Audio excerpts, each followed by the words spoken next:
Students, मैं हूं सुनीता सिन्हा और आप सब देख रहे हैं मेरे YouTube channel Sunita Sinha Hindi classes पर। स्टूडेंट्स, अगर मेरा वीडियो पहली बार देख रहे हो या फिर मेरे चैनल में पहली बार आए हो तो प्लीज़ चैनल को सब्सक्राइब कर लो, साथ में बेल आइकन भी दबा दो ताकि मेरा वीडियो अपलोड होते ही इसका नोटिफिकेशन तुमको तुरंत मिल जाए। स्टूडेंट्स, आज के इस वीडियो में हम आदर्श यादव का रिक्वेस्ट लेकर आए हैं। उनका कहना है कि मैम, गणना के आधार पर जातिवाचक, व्यक्तिवाचक, भाववाचक आदि को कैसे पहचानें। तो आदर्श, संज्ञा का मतलब क्या होता है? संज्ञा का मतलब बताए थे कि संज्ञा का मतलब होता है नाम। इस पृथ्वी पर जितने भी हैं लिविंग और नॉन लिविंग थिंग्स जो भी हैं, उन सब का कुछ ना कुछ नाम है और इन्हीं नामों को संज्ञा कहते हैं। अब संज्ञा को 5 प्रकार में बांट दिया गया जिससे कि ये पता चले कि कितने किसके बारे में कहा जा रहा है। जैसे 5 प्रकार जो है, व्यक्तिवाचक है, जातिवाचक है, समूहवाचक है, द्रव्यवाचक है, भाववाचक है। 5 प्रकारों में इसको बांट दिया गया है। व्यक्तिवाचक में किसी एक व्यक्ति या विशेष व्यक्ति या वस्तु के बारे में पता चलता है या स्थान के बारे में पता चलता है। अब विशेष कहने का मतलब ये नहीं कि कोई एकदम स्पेशल व्यक्ति ही हो या कोई वस्तु हो स्पेशल। हम भी हो सकते हैं, तुम भी हो सकते हो, कोई भी, किसी का भी नाम हो सकता है। यानी कि जब नाम आ गया किसी का तो वो व्यक्तिवाचक संज्ञा हो जाएगा, यानी उस पर्टिकुलर व्यक्ति के बारे में कहा जा रहा है। चाहे वो नाम एक नाम लिया जाए या 10 व्यक्ति का नाम लिया जाए, 10 वस्तु का नाम ले ले, वो जितने भी नाम है उस सारे नाम व्यक्तिवाचक संज्ञा में आएगा। तो नाम जब एक का व्यक्तिवाचक संज्ञा यानी एक के बारे में बताएगा। अब जैसे मान लो कह दिए पटना, अब स्थान में तो कई जगह नाम है, लेकिन जब पटना का नाम ले रहे हैं यानी कि अब ये विशेष हो गया स्थान कि पटना के बारे में ही बताया जा रहा है या कहा जाएगा या उसका नाम लिया गया है, यानी वहीं के बारे में, पटना के बारे में कुछ बताएगा या कहा जाएगा। पहाड़ में जैसे मान लो हिमालय पहाड़ बोले तो ये व्यक्तिवाचक संज्ञा में आ जाएगा क्योंकि अब हिमालय पहाड़ के बारे में ही कहा जा रहा है। तो जहां किसी का नाम ले लिया गया वो हो गया व्यक्तिवाचक संज्ञा। जातिवाचक संज्ञा में हो गया कि जो संज्ञा शब्द है यानी जो नाम ले रहे हैं, शब्द में जो नाम है उसका पूरे जाति का, उससे संबंधित पूरे जाति का बोध हो। अब उसको पता ही नहीं चलेगा कि कौन है। अब मान लो लड़का शब्द ले रहे हैं तो लड़का कहने से किसी का भी नहीं समझ में आ रहा है कि किसके बारे में कहा जा रहा है। लड़का में सारी पृथ्वी पर जितने लड़के हैं सारे आ गए। लेकिन अगर लड़का में किसी का नाम ले लिए, रोहन, रोहित, तो ये व्यक्तिवाचक संज्ञा में आ गया, यानी कि उन लड़कों में से रोहित और रोहन जो है उन्हीं के बारे में कहा जा रहा है। तीसरा है समूहवाचक संज्ञा। समूह से ही पता चल रहा है कि वैसा संज्ञा शब्द होगा जिससे थोड़े का पता चलेगा, थोड़े से झुंड का, समूह का पता चलेगा। यानी कि इसमें ना एक का पता चलेगा ना पूरे का पता चलेगा, उन पूरे में से थोड़े का पता चलेगा। अब जैसे भीड़ शब्द जो बना है, पहले ही कह चुके हैं कि हर चीज का नाम दिया हुआ है। तो अब जहां कुछ व्यक्ति एकत्रित हो गए उसका क्या नाम दे दिया गया? भीड़, है ना। पक्षी या जानवर कहीं एक जगह थोड़े इकट्ठे हो गए तो झुंड कहलाता है। तो इस तरह के जो संज्ञा शब्द हैं जो थोड़े का पता चलता है, थोड़े से समूह का। अब कहीं सभा हो रही है सॉरी, सभा हो रही है कहीं, तो क्या पृथ्वी के सारे व्यक्ति वहां एकत्रित हो गए हैं? नहीं, कुछ ही लोग उस सभा में हैं। तो सभा करने से क्या पता चल रहा है कि कुछ व्यक्ति का वहां पता चल रहा है कि कुछ ही व्यक्ति वहां होंगे बैठे हुए उस सभा में। तो जिन संज्ञा शब्द से थोड़े का पता चले, थोड़े का समूह, थोड़े समूह का झुंड का पता चले, वो किस में आ जाएगा? समूहवाचक संज्ञा में।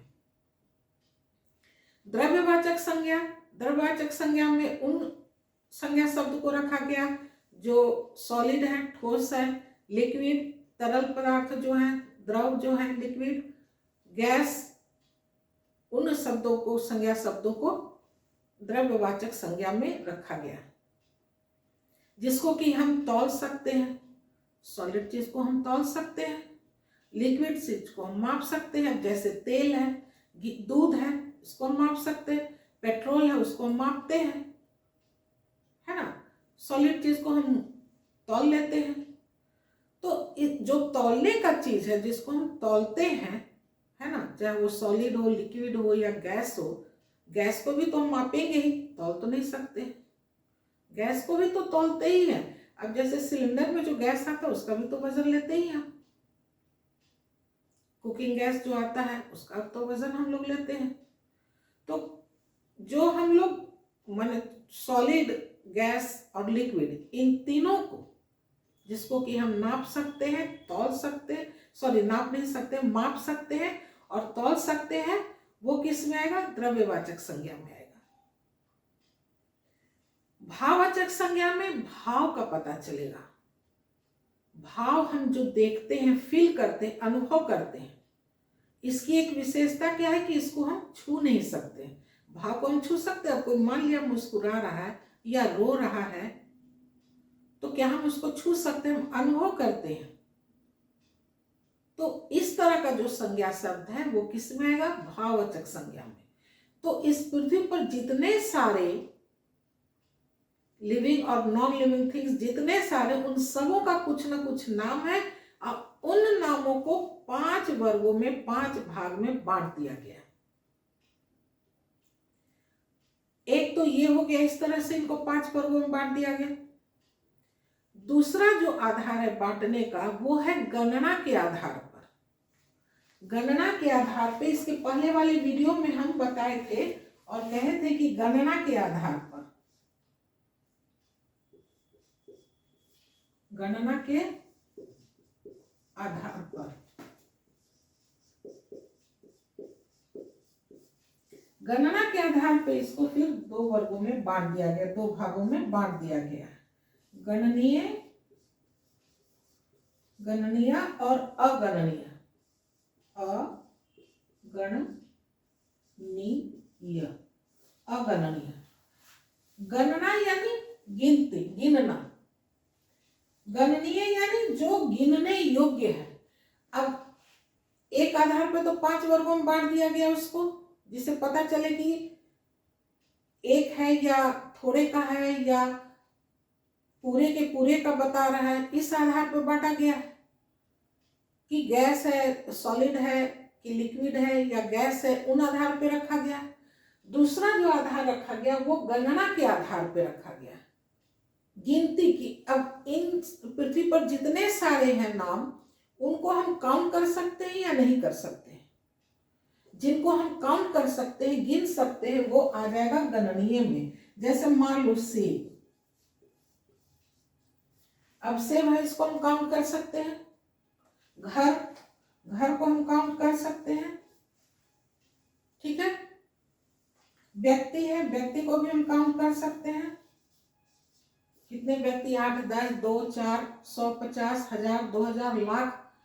अभी कुंभ का मेला चल रहा है, उसमें करोड़ों लोग आ रहे हैं। तो ये सब जो है यानी काउंटेबल है, इनको हम काउंट कर सकते हैं। और जिनको नहीं काउंट कर सकते हैं उनको अगणनीय में रखेंगे, किनको हम काउंट नहीं कर सकते हैं। हवा को, हवा को हम काउंट कर सकते हैं? नहीं कर सकते हैं। पानी है, पानी को काउंट कर सकते हैं? नहीं कर सकते हैं। अब जैसे पहाड़ है, पहाड़ को हम काउंट कर सकते हैं? पहाड़ किस में आ जाएगा? गणना में आ जाएगा, गणनीय में आ जाएगा पहाड़। पहाड़ को हम काउंट कर सकते हैं, लेकिन पानी को हम काउंट नहीं कर सकते। तो गणना के आधार पे यानी गिनती के आधार पे इसको 2 भागों में बांटा गया है। जब गणना के आधार पे पूछा जाए कि गणना के आधार पे संज्ञा कितने प्रकार के हैं, तब गणना के आधार पे संज्ञा 2 प्रकार के हो गए, गणनीय और अगणनीय।